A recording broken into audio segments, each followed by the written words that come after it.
How you doing? This is John, and welcome to John's Long Box. Today we're looking at the Undersea Agent. This is issue number 1. This is by Tower Comics, and it says right over here, 1965.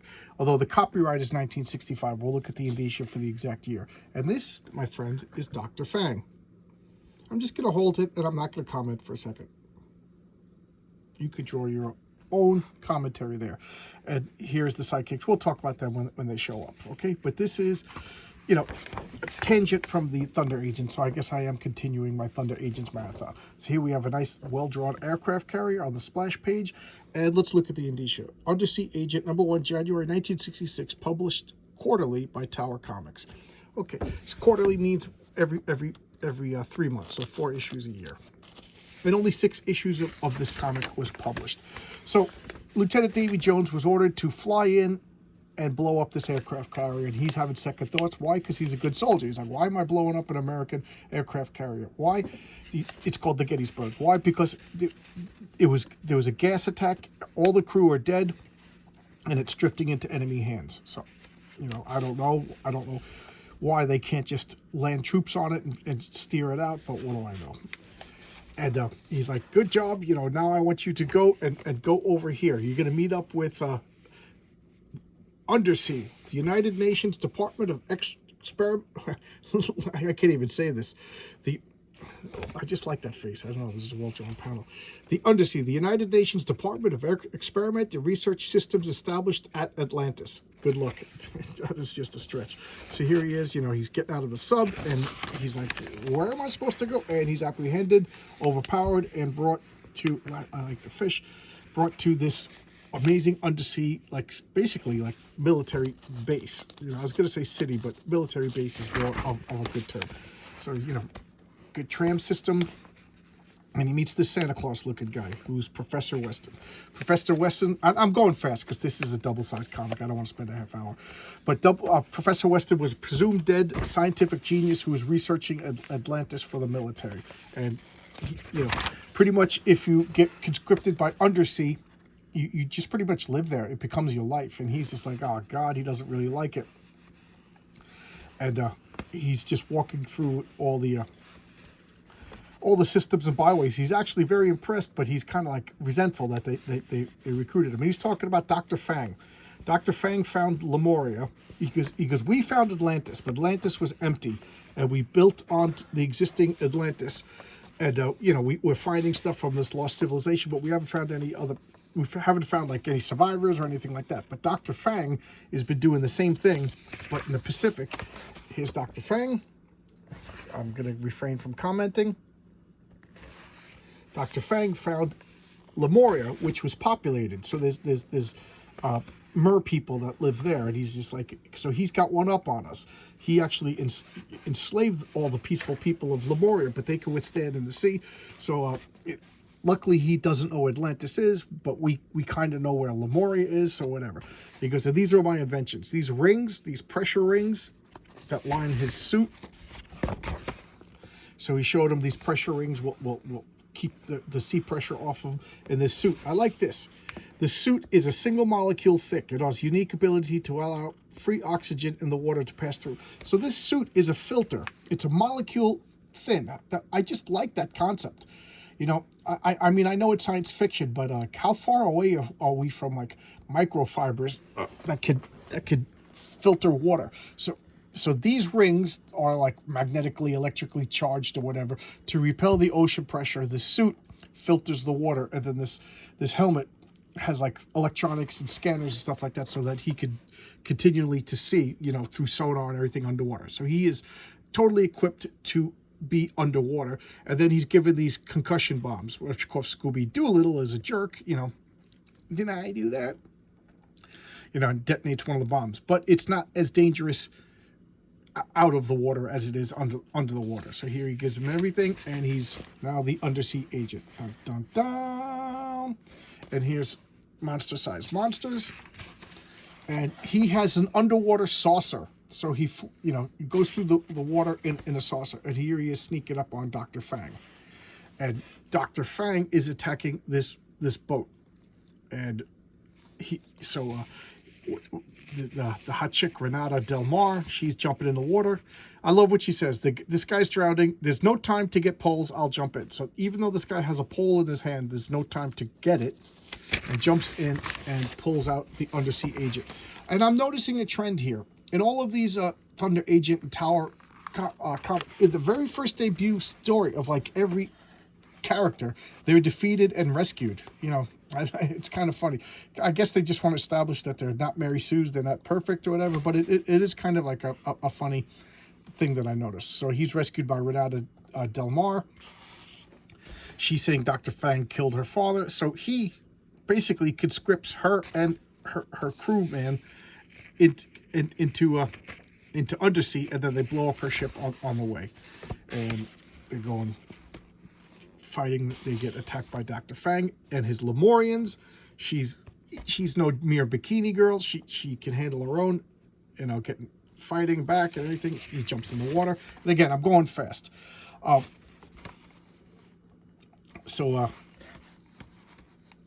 He's getting... The thing is, he's underwater now without his helmet, so it doesn't matter how much the suit filters if it doesn't have the helmet to give him the oxygen. So he's getting beat up by a Lemurian, and the ship's on fire. And now they go back to their saucer, and the saucer is they left the Lemurians left the hatch open, so it's filled with water. So they have like these pumps that suck out the water. So they're just waiting for the water to get sucked out. She's still in her sexy bikini. I like how there's little pockets of water in there. And Dr. Fang is monitoring the sub saucer, you know, where it is. And here's the little Lemurian village. And he's a giant talking clown. This would freak the hell out of me. If I had this, if you bought me this, I would hate you. I would hate you forever. And I would wish ill upon you if you bought me that. The big freaky monster isn't that bad. So he's zooming in on Dr. Fang in the sub-saucer, and Lemurians are attacking. Again, I'm going fast because it's a big issue. And I think the story is not as big as this comic demands. So a lot of kind of filler, if you ask me. Fighting, you know. Dr. Fang, no comment again. Here's his like lounge, you know. So I like this, the tube. It's like a giant fish tank. There's fish outside. And what is going on? Okay, I kind of skipped past it. And so what's going on? They're afraid of the overpopulation. The food supply in the world is going to run out, and the surface will be overpopulated. So Dr. Fang and Dr. Weston are in a scientific race to learn how to colonize the ocean and you know, use the seabed to grow food. And whoever will do that will control the future. So Dr. Fang wants to do it for communism. Dr. Weston wants to do it for the West. So we got to be. So Dr. Fang he captures them. I'm not even joking. He must capture Undersea Agent and his crew like 3 times in this issue, and he never kills them. He just like monologues to him. So he captures him. He has a flashlight. He just beams it directly into his eyes. She faints and then rolls. So, you know, she's pretty competent, actually. She came up with the plan. So she's like, I'm going to faint. Use your light, she whispered to him. So he just punches Dr. Fang right. Look at that.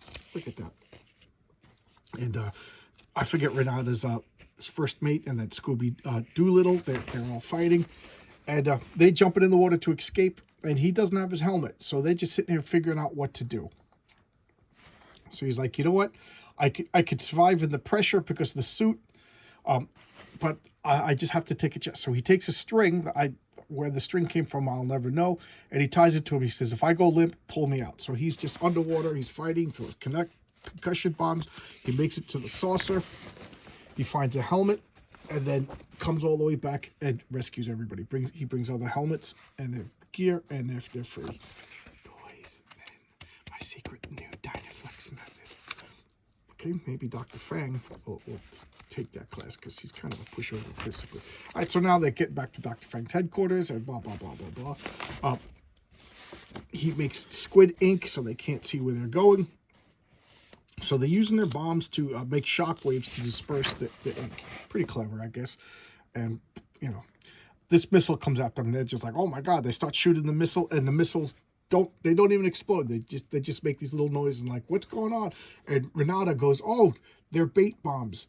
She goes, and he's like, bait bombs? And yeah, they explode and just fills the water with blood and attracts sharks. To me, that is just the scariest thing. So like, oh no. So now they're just like, sharks are coming and they're just shooting at the sharks. And the shark goes to bite him, but this suit is like armor. So he's, you know, he can't take it forever, but he protected him. So now they're just shooting sharks, and it's just caused like a frenzy. I don't know. I found that to be like horrifying when I was reading it. I'm just going to skip through because nothing's happening. You know, he's just, because the same thing as the Doom Patrol. The Doom Patrol, the Thunder Agent. Why do I do that? I keep saying Doom Patrol when I mean the Thunder Agent. The same as in the Thunder Agents. They find the headquarters and then the bad guys leave because, you know, what are they going to do? Fight off all the resources of the American military? So now they leave. Now they're looking to see where he's going. You know, the same thing. They're pushing out the water in the saucer. Dr. Fang, no comment, is blowing up his headquarters rather than let them capture it. Dr. Weston is contemplating the nature of the sea, and they made it back to Atlantis. Okay, we made it back, but we defeated him. We caused them to lose 2 bases. They didn't find Lemuria. They found like little outposts. So they're like, okay, now we got to go back. So now here's like a little editorial, actually like science. This is about plankton and the food chain. This is about the continuing the food chain. This is pretty cool, like a little history lessons and technology of underwater exploration. You know, this is total BS. I'm calling BS on this. I kept saying that how comics had to have like 2 pages of text, no advertisements in order to qualify for media mail. So look what they did. They spaced it. You know, I read this. It's about nitrogen what do they call it? Nitrogen narcosis, about how you get giddy under the water and you could lose track of where you are. It's actually pretty informative, but look at that. And then they actually put it in. So I don't know how they got away with it. And this is the adventures of Scuby Doolittle. So this is how he kind of became part of this operation. And then he goes on a solo swim, which Dr. Weston is adamant about. He keeps saying, you don't swim by yourself, because they are like really deep under the water. And he finds Lemurians who are sabotaging a bathysphere like outpost, and he goes and fights them off. Moray eel, in the weirdest battle ever, he scares away the moray eel. The moray eel attacks the Lemurian, and he saves the base. And Dr. Western yells at him for going off by himself, but then promotes him to a full agent. There you go. Record plot. 60 smash songs, get some 45s, and of course you got to get a 7-foot-long submarine. I always wanted this until one of my friends told me it was basically a cardboard box with a submarine painted on it, and I was like, oh, okay, that makes more sense than an actual. I was a stupid kid. I thought it was going to be at least like a plastic submarine that you could really go in the water. I was dumb. What do you want me to say? So this is the Undersea Agent. I really like this. I'm reading issue number 3 right now. I got all 6 in an eBay auction for pretty cheap, and I'm reading 3 right now. I really like this. I'm surprised how much I like it. The fact that this whole big thing is about one guy, you get to see like a whole bunch of his character. You know, he's generic action guy, really, to tell you the truth. But I kind of like the longer story, rather than like the 4 shorter stories that are in the Thunder Agents, because they want to debut each character. So this whole big comic about one guy, I don't know, makes more like epic stories. The only problem is in the 3rd issue, they're still dealing with Dr. Fang.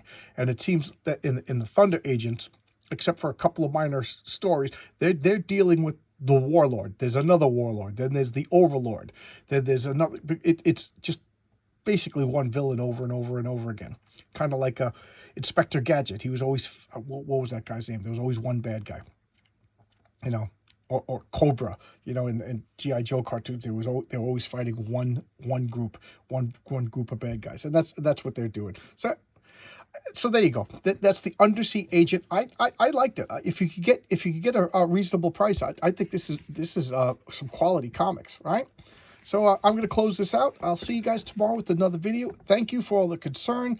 you know, had a rough week. I don't want to keep harping on it, but you know, it affected me more than I thought. We had to put my cat to sleep. She had a cancer that was spread throughout her body. There was nothing they could do about it.